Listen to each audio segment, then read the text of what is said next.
आर्यिका माताजी के साथ में।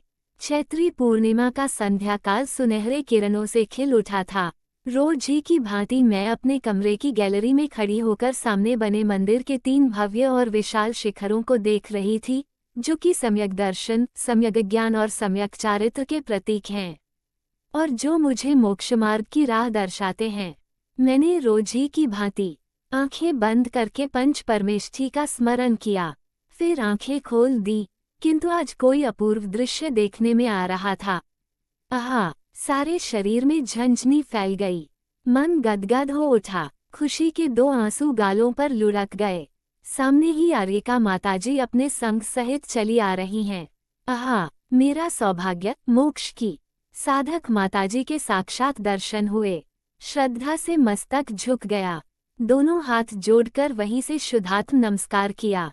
फिर आकाश की ओर देखा। आकाश से मानो रत्नों की वर्षा हो रही है, बहारें फूल बरसा रही हैं और पवन मधुर मधुर राग सुना रहा है। आज पूज्य आर्यिका माताजी के शुभागमन से छिंदवाड़ा शहर पवित्र हुआ है, धन्य हुआ है। उनके चरण कमल के स्पर्श से यहाँ की भूमि भी निर्मल हो गई है। आहा! पेड़ पौधे के पत्ते भी एक दूसरे से मिलकर तालियां बजाने लगे, मन मयूर नाच उठा। पूज्य आर्यिका माताजी की जय से आकाश गूंज उठा। मैं शीघ्र ही माताजी की ओर चली, किंतु जब तक मैं उनके पास पहुंची, तब तक वे ध्यान में लीन हो गई थीं।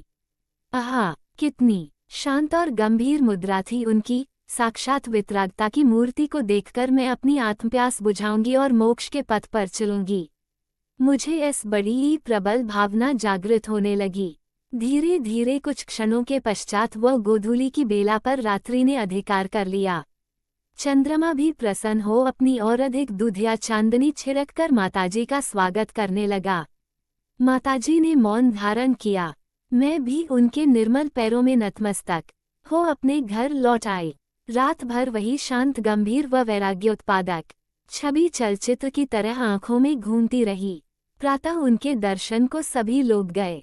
माताजी का प्रवचन हुआ और प्रश्न उत्तर भी। एक सूर्य गगन पथ पर अग्रसर हो जगत की वस्तुओं को प्रकाशित कर रहा था और दूसरा सूर्य अपने ज्ञानालोक से मिथ्या अंधकार को भगाकर आत्मा में ज्ञान ज्योति जगा रहा था। मैंने भी कहा माताजी से, माताजी, आपको देखकर मेरा जीवन धन्य हुआ। मुझे संसार से विरक्तता उत्पन्न हो गई है।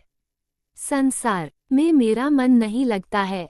मुझे दीक्षा दीजिए। आपकी छत्र छाया में रहकर मैं भी अपना आत्मकल्याण करना चाहती हूँ।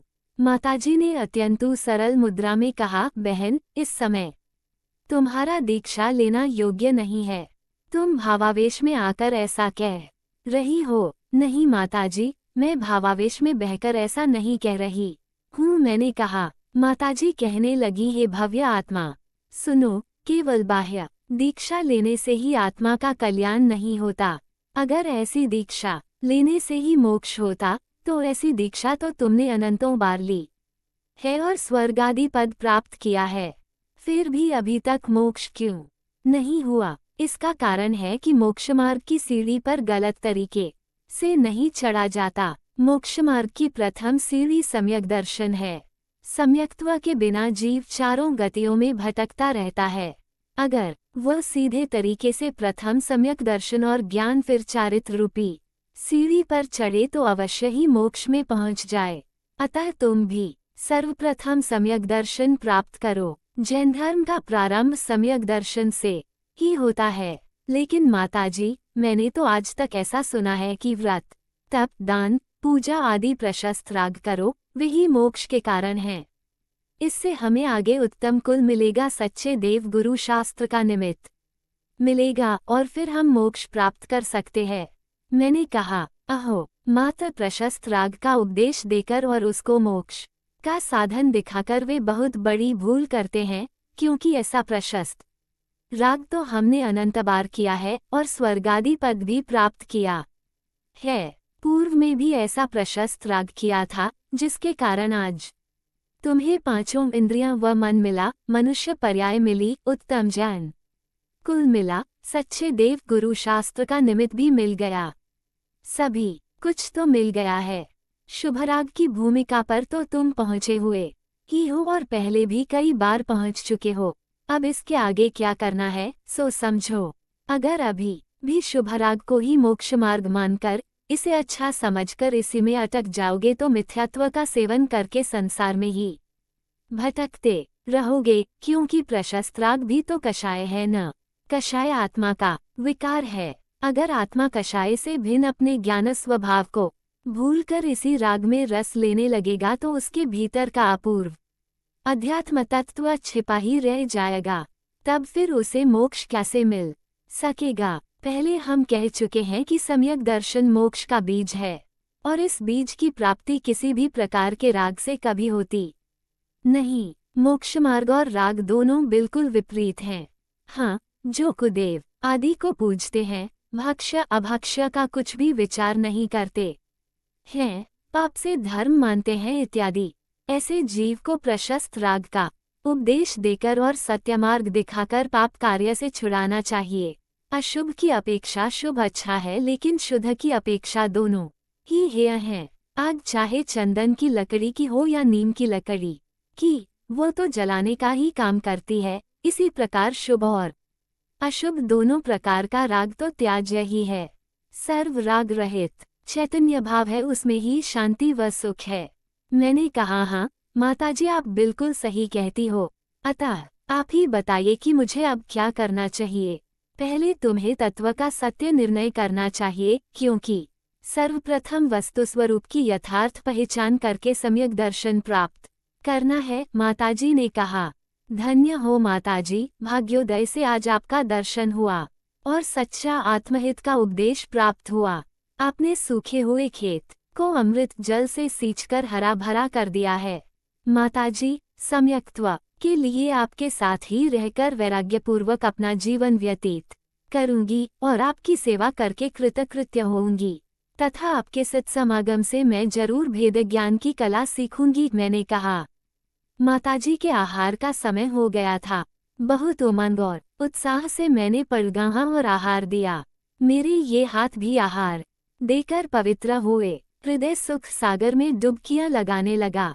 अब तो चित्त संसार के विषय भोग से हटकर मात्र चैतन्य की ओर झुक रहा था। जब माताजी का विहार हुआ तब स्वतः ही मेरे पैर घर को छोड़कर माताजी के साथ साथ चलने लगे, और कुछ ही समय में मंदिर के शिखर भी दृष्टि से ओझल हो गए। एक स्थान से दूसरे स्थान और दूसरे से तीसरे स्थान पर चलते रहते चलते समय ऐसा लगता जैसे मैं भी भव समुद्र से पार होने के लिए सत्समागम रूपी नौक पर बैठकर तिर रही हूँ।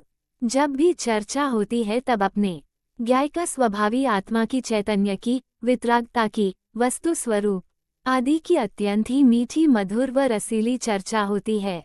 आहा, जब चैतन्य की चर्चा में ही इतना आनंद आता है, तब उसकी अनुभूति होने पर और उसे प्राप्त करने पर कितना आनंद आएगा, उसकी कल्पना से भी मन भर जाता है। इस आर्य का संग में मुझे जो सुख का आभास होता है, उसे किसी कीमत पर छोड़ने को जी नहीं चाहता। जब माताजी अपने संग के साथ में चलती है तब ऐसा दिखाई देता है कि कई टिमटिमाते तारों के मध्य में चंद्रमा सुशोभित होता हुआ अपने लक्ष्य बिंदु पर चला जा रहा है। जब आत्मा की चर्चा होती है तब मुझे रोमांच हो आता है। हृदय में आनंद की तरंग चलने लगती हैं। वैराग्यपूर्वक माताजी के साथ रहते हुए मुझे किसी भी प्रकार की सांसारिक बात की चिंता या दुख नहीं सताता है। कौन कहाँ है, किसका क्या हो रहा है, सब लोग मेरे प्रति कैसे भाव रखते हैं आदि किसी भी बात का यहाँ तो विकल्प ही नहीं है। हाँ, कभी कभी न जाने कहाँ खो जाती हूँ वैराग्य भावना के चिंतन में, और माताजी की व्यावृत्ति करने में। माताजी की सेवा करना मुझे बड़ा भला लगता है, और ऐसा यह महासौभाग्य से प्राप्त हुआ सुनहरा अवसर कितना सुंदर है, कितना सुखकर है, कितना मधुर है, कितना मीठा है, कितना रसीला है। आहा, माताजी का संयमित जीवन देखकर मुझे भी संयम धारण करने की हलचल मचा करती, और कई बार तो मैं उनके समीप ध्यान में एकाग्रता लाने का अभ्यास करती। आरंभ में कभी डांस मच्छर काटते थे तो मेरा उपयोग टूट जाता था, और तब मुझे ख्याल आता कि जब मुनियों ने बड़े से बड़े उपसर्गों पर विजय प्राप्त की है तो क्या मैं इन मच्छरों के आगे हार मानूं? नहीं। और फिर ध्यान में एकाग्रता लाने का प्रयास करती। माताजी के साथ साथ चलने पर मैं भी जीव रक्षा का ख्याल रखा करती और कभी कभी शक्ति अनुसार एकासन या उपवास भी करती। हालांकि इन सब बातों की मुझे कोई प्रतिज्ञा नहीं है, किंतु अभ्यास रूप में बहुत सी क्रियाएं माताजी के सदृश करती हूँ। इतना सब होने पर भी मन में मात्र एक यही भावना प्रबल हो उठती है कि कब मुझे सम्यक दर्शन हो और कब संसार बंधन से छूटूं। माताजी भी जानती है मेरे हृदय की भावना और इसलिए निरंतर स्वच्छ और निर्मल अमृत जल की बूंदों को उछालती रहती हैं और कभी कभी तो चैतन्य रस का फव्वारा भी छोड़ देती हैं, जिसमें मैं अच्छी तरह स्नान करके अपनी आत्मा को स्वच्छ करती रहती हूँ। कैसी कैसी बूंदें उछलती हैं। देखिए, आत्मा ज्ञानमूर्ति है, ज्ञान आनंद ही उसका स्वभाव है। आत्मा में अभेद हो वही सच्चा ज्ञान है। राग और ज्ञान भिन्न भिन्न है। स्व और पर को भिन्न जानकर स्व का आश्रय करना वह भेद विज्ञान का सार है। भेद विज्ञान से ही मुक्ति होती है। सच्चे देव गुरु शास्त्र आत्मा के स्वाश्रय से ही मुक्ति होना कहते हैं। पर का ग्रहण त्याग किसी के नहीं है। सत्य स्वरूप को समझना ही वितरागता का कारण है। और मैं भी माताजी से प्रश्न करती रहती हूँ। कैसे? प्रश्न, माताजी, सम्यक्त्व होने पर ज्ञानी को कैसा आनंद आता है? तब वे कहती, आहा, उस आनंद का तो क्या कहना। ऐसा अपूर्व और अतीन्द्रिय आनंद आता है कि न तो उसे वचनों से प्रकट कर सकते हैं और न शब्दों से अंकित कर सकते हैं। उस आनंद को तो वही जान सकता है जिसने उसका अनुभव किया। ऐसे धर्मात्मा का चित्त अन्यत्र कहीं भी नहीं लगता है, बार बार आत्मा की ही ओर झुकता है।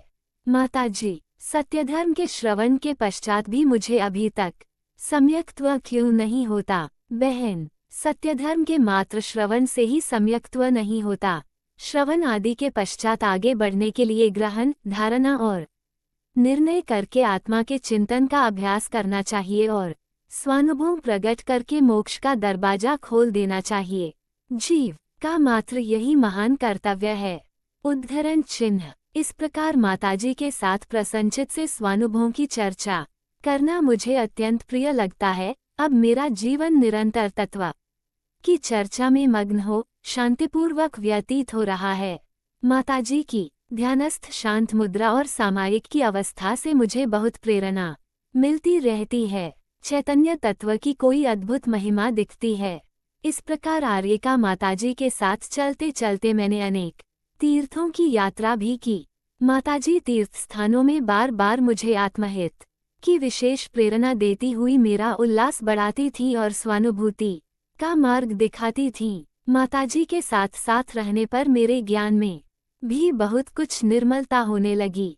माताजी की वैराग्य उत्पन्न करने वाली शांत मुद्रा को देखकर ही मुझे वैराग्य हुआ था और उन्हीं के सत्समागम से तत्व निर्णय करने का पुरुषार्थ प्रबल हो उठा। इसके पश्चात एक विशेष घटना घटी। एक दिन मुझे शुद्धात्मा का ध्यान करते करते रोमांच हो आया। आत्मा के प्रदेश प्रदेश में आनंद की झनकार बज उठी। अंतस्तल में सुख का सागर लहरा गया। कोई ऐसी अपूर्व अनुभूति हुई कि जिसकी शांति का वेदन वाणी में नहीं आ सकता। आत्मा का जीवन ही पलट गया। आहा, मोक्ष साधिका माताजी के प्रताप से मेरा भी मोक्ष का द्वार खुल गया। मेरी आत्मा धन्य हो गई। बस तभी से मैं आर्य का माताजी के साथ में ही रहती हूँ और आर्य का बनने की भावना भा रही हूँ। धन्य माताजी। पूर्ण रसगुल्ला तो प्राप्त नहीं हुआ, किंतु उसके एक अंश का स्वाद चख ही लिया। आहा, मोक्ष का द्वार खुल गया। अब तो शीघ्र ही उसमें प्रवेश कर मैं अनंत सुख को प्राप्त करूंगी।